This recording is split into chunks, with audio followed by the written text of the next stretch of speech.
Bismillah ar-Rahman ar-Rahim. Assalamu alaikum wa rahmatullahi wa barakatuh. How are you, my students? I hope that you're happy and healthy and ready for today's lesson, which is Unit 3 conversation. So we'll be hearing two friends talk to each other about a specific topic. Of course, it's related to animals. We'll be listening to Umar and Sami talking about an animal.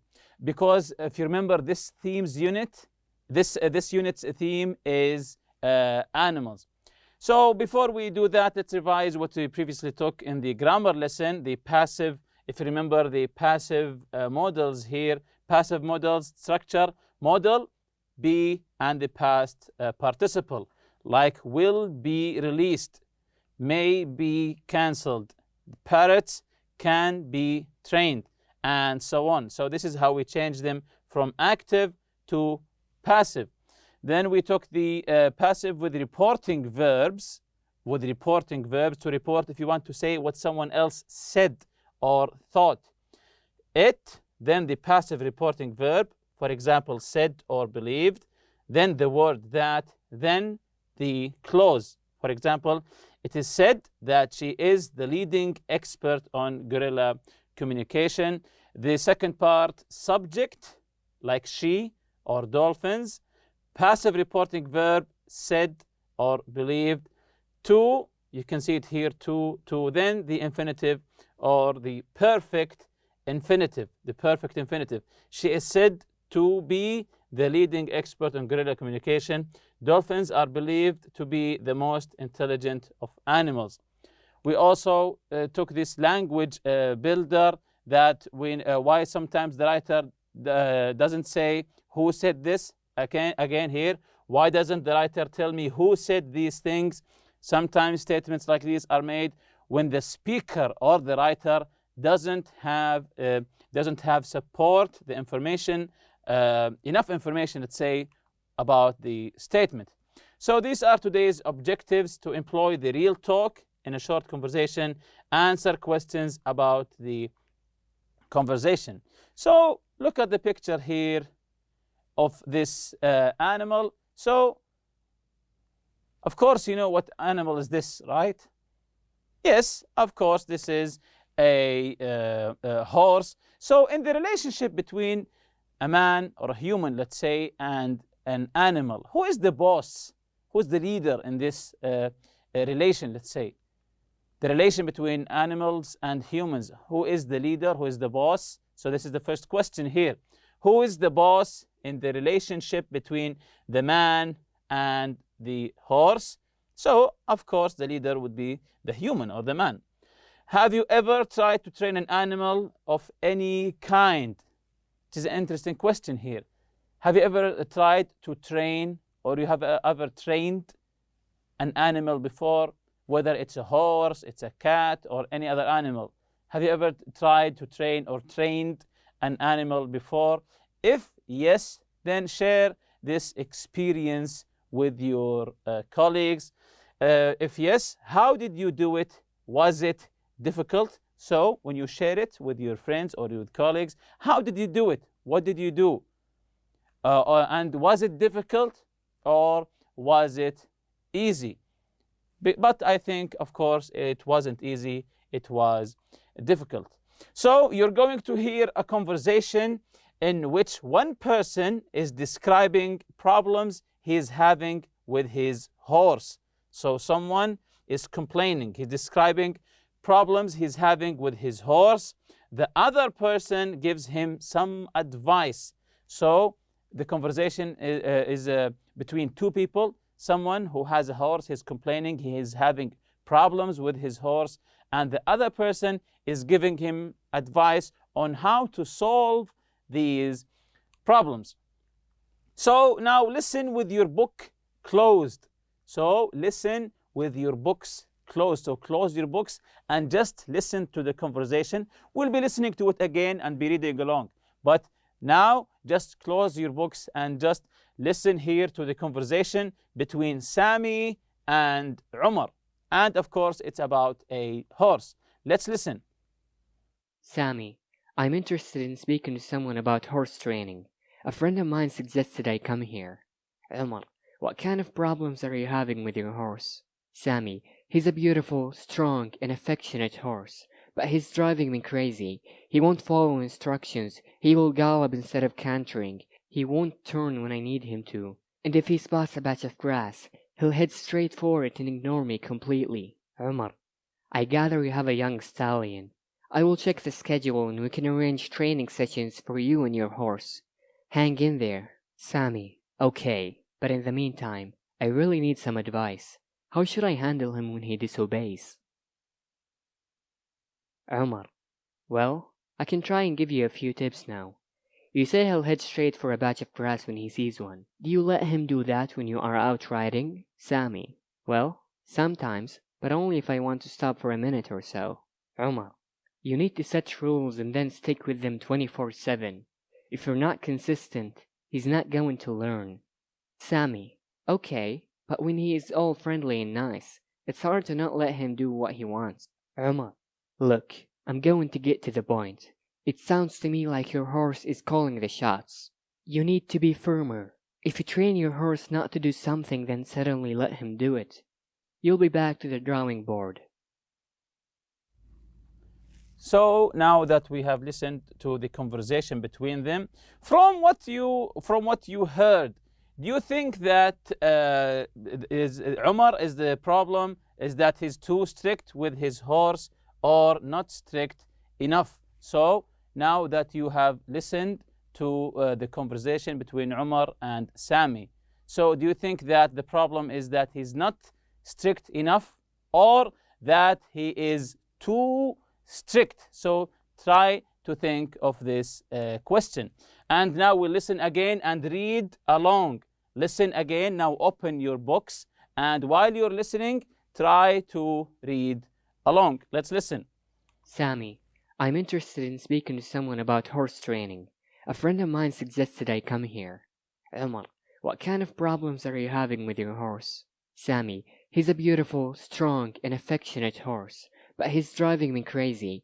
He won't follow instructions. He will gallop instead of cantering. He won't turn when I need him to. And if he spots a patch of grass, he'll head straight for it and ignore me completely. Umar, I gather you have a young stallion. I will check the schedule and we can arrange training sessions for you and your horse. Hang in there. Sammy, okay, but in the meantime, I really need some advice. How should I handle him when he disobeys? So now you see in this part of the conversation, Umar is advising Sami what kind of problems you're having with your horse. He said in the beginning, he said he's a beautiful, strong, and affectionate horse, but he's driving me crazy. He's driving me crazy. He won't follow my instructions. He won't obey me. He's always disobeying me. He will gallop. Gallop means that when the horses run really fast, this is galloping instead of cantering. He won't turn when I need him to. When he wants him to turn, the horse won't turn. And if he spots a patch of grass, he'll head straight for it and ignore me completely. And when the horse sees a patch of grass, he will ignore Sami and go straight for the grass. Umar said, I gather you have a young stallion. So he said that the horse is still young. I will check the schedule and we can arrange training session for you and your horse. Hang in there. Try to figure out the meaning of hang in there because we'll see it later. Sami, okay, but in the meantime, I really need some advice. I really need some advice. So he's asking for help. How should I handle him when he disobeys? So when he, the horse of course, disobeys me, what do I do? How do I handle him? So let's continue the conversation here. Umar, well, I can try and give you a few tips now. You say he'll head straight for a patch of grass when he sees one. Do you let him do that when you are out riding? Sami, well, sometimes, but only if I want to stop for a minute or so. Umar, you need to set rules and then stick with them 24/7. If you're not consistent, he's not going to learn. Sami, okay, but when he is all friendly and nice, it's hard to not let him do what he wants. Umar, look, I'm going to get to the point. It sounds to me like your horse is calling the shots. You need to be firmer. If you train your horse not to do something, then suddenly let him do it, you'll be back to the drawing board. So here in the second part of the conversation, Umar is saying, well, I can try to give you a few tips if you want. He'll say, would you head straight for a patch of grass? You say he'll head straight for a patch of grass when he sees one. Do you let him do that when you're out riding? When you're out in the wild riding, do you let him go to eat a patch of grass or not? So what did he say here? Well, sometimes, but if I want to stop for a minute or so. That's when Umar, you think that Umar is getting really mad here. You need to set rules and then stick with them 24/7. So he's saying you don't have rules. You have to set rules, then stick with them. If you're not consistent doing things all the time, he's not going to learn. If you're not consistent with your horse, because one time you're saying to him it's not allowed to eat grass, and the other time you say it's allowed, this is not consistent. If you're not consistent with him, he will not obey you. Sami said, okay, but when he is all friendly and nice, it's hard not to let him do what he wants. So Sami here is being affectionate, emotional. He said, when he is all nice and friendly, I have to obey him. I want him to do what he wants. Then you can look at the tone here. Umar said, look. Then here you see Umar is being serious. Look, I'm going to get to the point. I'm going straight to the point. It sounds to me like your horse is calling the shots. Your horse is leading you, not the other way around. You need to be firmer. You have to be strict. Firm is strict. If you train your horse not to do one thing, not to do something, then suddenly let him do it, you will be back to the drawing board. When you tell your horse you can't do that, then later you let him do it. So you're going back to square one, going back to the drawing board. So this is the real talk here. Hang in there. Don't give up. When you say to someone, it's okay, hang in there, it means don't give up. Continue what you are doing. 24/7, all day and night, non-stop, 24 hours a day, 7 days a week. So 24, this is referring to the hours of the day, 7 to the days of the week, all day and night, non-stop, meaning 24 hours a day, each day in a week, 7 days a week. Get to the point. Be direct. Get to the point. When someone wants to tell you something and he began talking long things, he doesn't get to the point, you say to him, please get to the point. Be direct with me. So get to the point, to be direct. Calling the shots, when he said to him, it sounds like your horse is calling the shots. He is in charge. So someone who is calling the shots, he is in charge and making the decisions. So calling the shots means in charge. Back to the drawing board, to have to start a process over again from the beginning. Back to the drawing board, going back to the beginning, or as they say, back to square one. So who says each expression and why? Hang in there. Who says hang in there and why? Yes, Umar says this because he's encouraging Sami not to give up on the horse. Now, with classes, the horse will improve. He's saying to Sami, don't give up, hang in there, your horse will improve. 24/7. Who is saying 24/7 and why? So again, Umar means that Sami needs to make the horse follow the rules all the time. He's saying to him 24/7, the horse has to obey the rules. He can't make any exceptions. Get to the point. Is it Umar or Sami here? Yes, Umar is going to say what he thinks right away without delay. He said, I'll get to the point, when he got a little bit mad. Calling the shots, when he said, it looks like your horse is calling the shots. So Umar means that in the relationship between Sami and the horse is in charge, not the other way around. Back to the drawing board, again, Umar. So all of these, Umar said them, means that every time Sami lets the horse break a rule, he'll have to start training all over again, back to the drawing board. It means back to the beginning. So work with a partner here, work with a partner to practice the expressions. You can ask and answer questions such as the following. So work with your friend, with a partner, to practice these expressions. You can ask and answer questions such as the following. So read the questions with your friend or your colleague just to exercise these expressions, and ask and answer also each other. When would you tell someone to hang in there?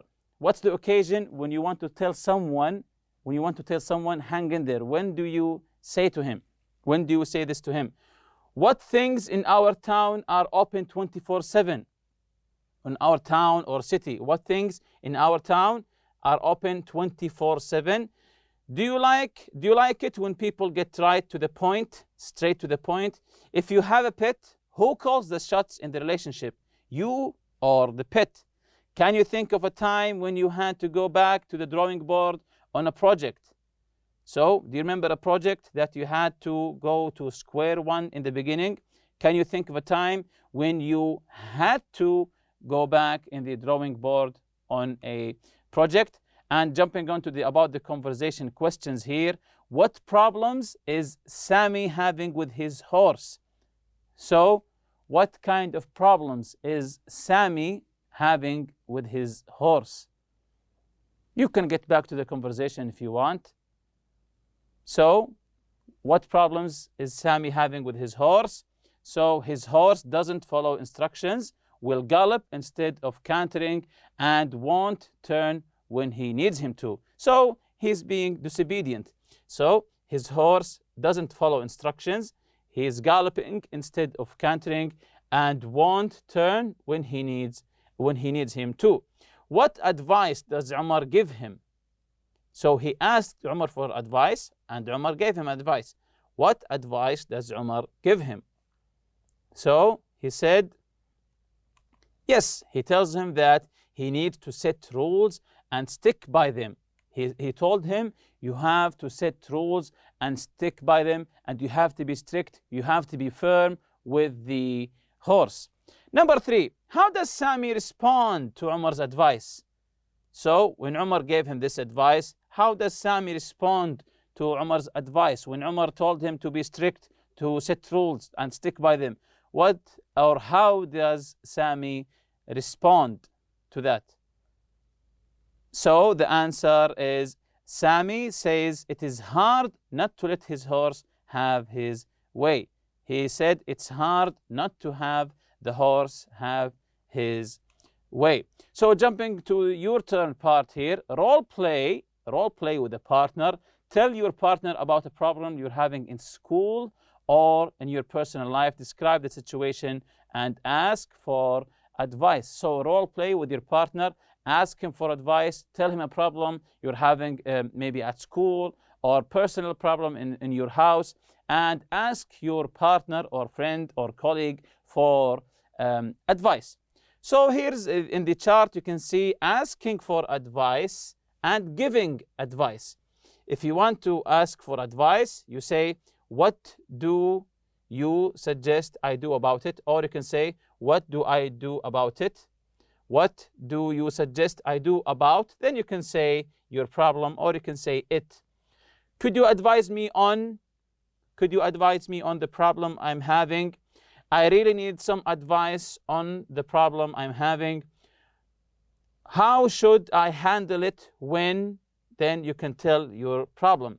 How should I handle it when I'm having a specific problem? This is here what you say when you are asking for advice.